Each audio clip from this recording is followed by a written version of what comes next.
if you've got the K on Zarya and Janu and Hog, you probably don't want to take the mirror against this. The K is probably the best Zarya just gone. He is very good at that character, so you really don't want you to mirror him on that. You want to counter him with like Sombra and Reaper. See, the thing is that this meta actually is not that great for the Shock. I think Shock is really good, but they don't have like an insane Sombra player in my eyes. Like Roscoe's good, but he's not Hisu or Lip. So they have to win based on like their backline, their team strategy. But this is a big change in styles, right? Where the Justice play completely around their Ashe with the Mercy, and they play around the K a lot. Shock, they rely more on team strategy, rushing people down, going very fast. And especially Shock's tank line is really good at playing this Winston Diva. Teleporter online. Why did he start Mei? Wait, he walled? Huh?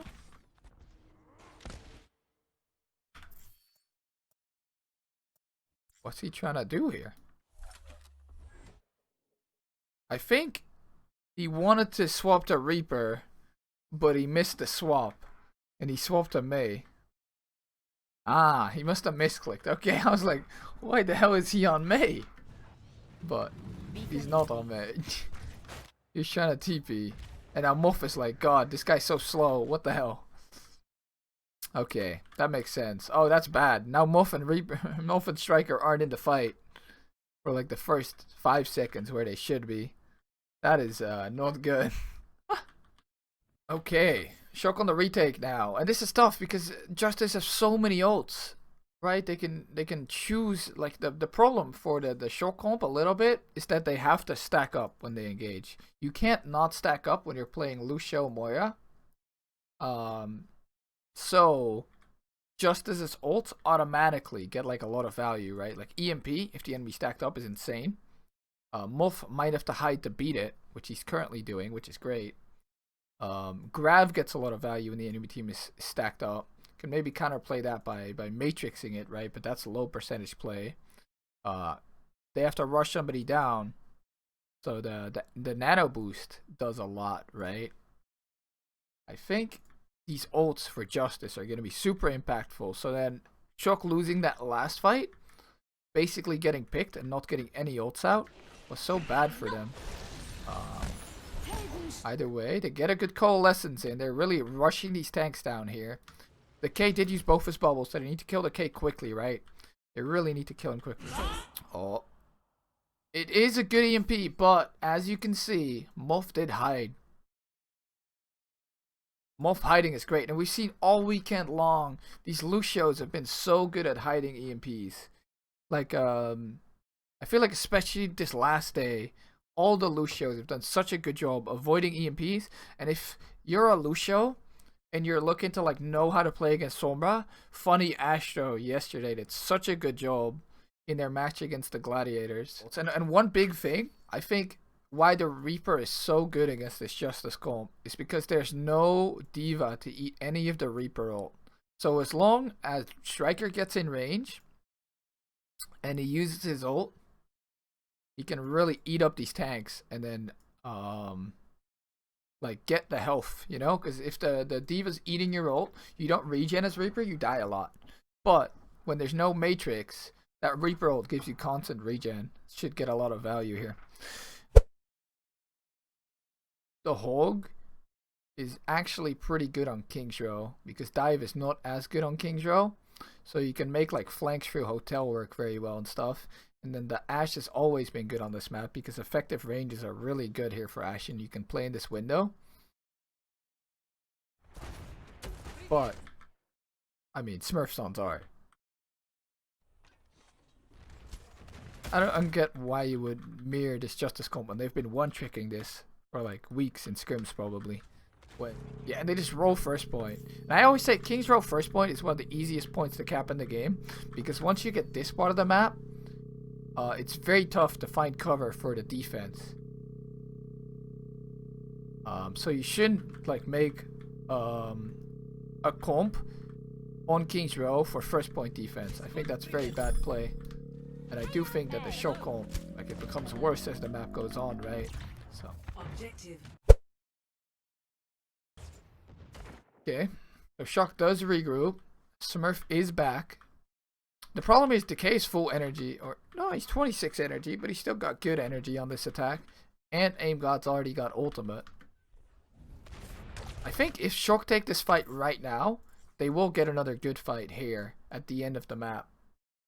So it could be like really beneficial for Shock to kind of just go really hard, get ults out of the Justice, farm their EMP, and then kind of play for the last fight on the second point. Just macro wise, that makes a lot of sense. But it is tough with Roadhog to like retake and walk in. Roadhog does better when the enemy team has to push into you.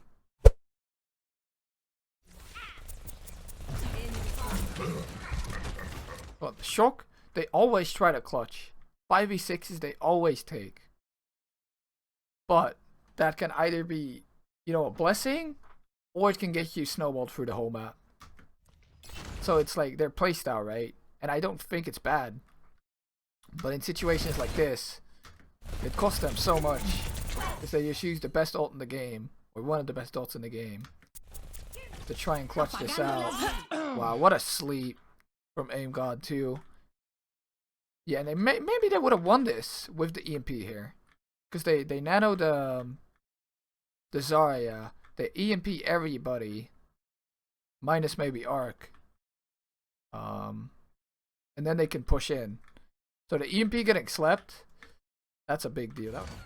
That was definitely EMP. Yeah, I don't think the call's bad after Choi's dead. Smurf almost has his grab too. I actually kind of like that call, but just the Roscoe is already shooting, so they know he's there. And then he EMPs. And he dies. It's not like he unstealthed and insta-EMP'd. He had to farm it for a little bit, which was the problem. He didn't have it when he uncloaked.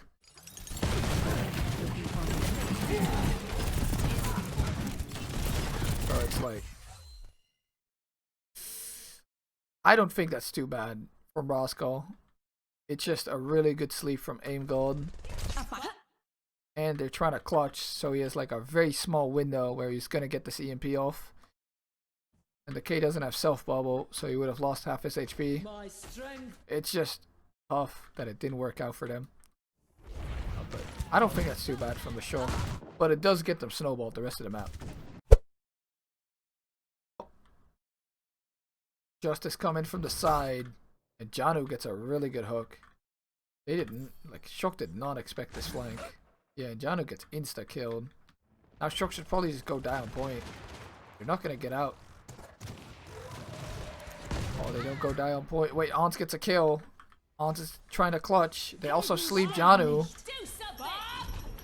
They bub Janu. Oh, they don't nade Janu, or they do nade Janu, but he gets bubbled. Yeah, this is over.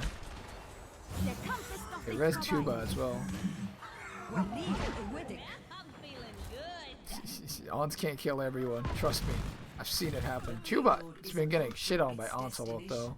Ons is really good at killing flankers with Ash. Oh, but Violet gets picked. They could probably Matrix the res here. Nice res. Oh. Wolf tries to be too fancy. I wanted to say nice res, but God, that's an awful res. Oh no. Wait. Yeah, you can just keep floating down, right? He could have even just stayed up here and gotten Matrix, but he floats like backwards.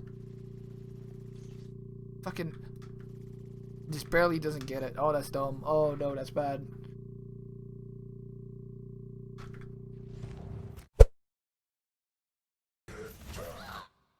Oh, what is this hook? Ons is getting wrecked right now. Wait, can't he just stay up here? Oh, he peeks too hard. Janu with a max range hook. On to Ons. What a hook, Jesus. That is so high up. Or it's just a little lit with the Matrix. That was okay. It's like the problem with Roadhog in general is that when the enemy team has to retake into you, he's really good. because you just get to hook whatever comes to you, right? But when you need to retake something, it becomes super tough because you have no shield. You have to walk through the enemy LOS, and you just get shot by characters like Ash. You don't have, like, you get farmed by Sombra, right? It's like at that point, Hog just becomes an old battery. Also, the Zarya is good against the Ana because you can just bubble every anti-nade, but when you don't have Ana, your D.Va needs to be super good at eating the anti-nades. So that's also rough. But I do think the D.Va is a little bit better with it. This round? Is this the round? Oh, he's on Roadhog.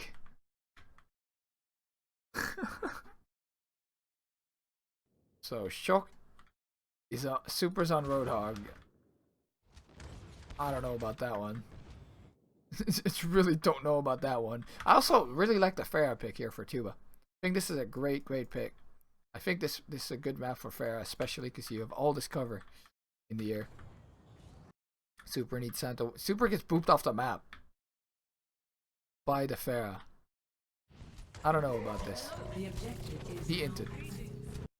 Very good when the enemy team is in action. Normally not, but on this map there is so much high ground cover that Pharah is actually really good on this map. And there's a lot of like boop spots for the Pharah to boop people off the map as well. So this is like one of the best Pharah maps in the game.